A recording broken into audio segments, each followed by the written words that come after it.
ભાવનગરમાં અશાંત ધારાકાંડમાં એસડીએમનો ડ્રાઈવર ઝડપાયો।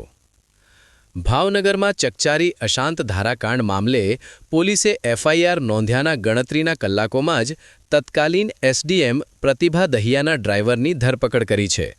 આરોપ છે કે ડ્રાઈવરે એસડીએમ પ્રતિભા દહિયા કામ કરી નાખશે તેવો વિશ્વાસ આપીને લાખો રૂપિયા પડાવ્યા હતા। નોંધનીય છે કે આ મામલે પ્રતિભા દહિયા પોતે જ ફરિયાદી બન્યા છે, જેઓ હાલ રાજસ્થાનમાં બદલી મેળવી ચૂક્યા છે। પોલીસ હવે આ કેસમાં અન્ય કોઈની સંડોવણી છે કે કેમ તે દિશામાં તપાસ ચલાવી રહી છે।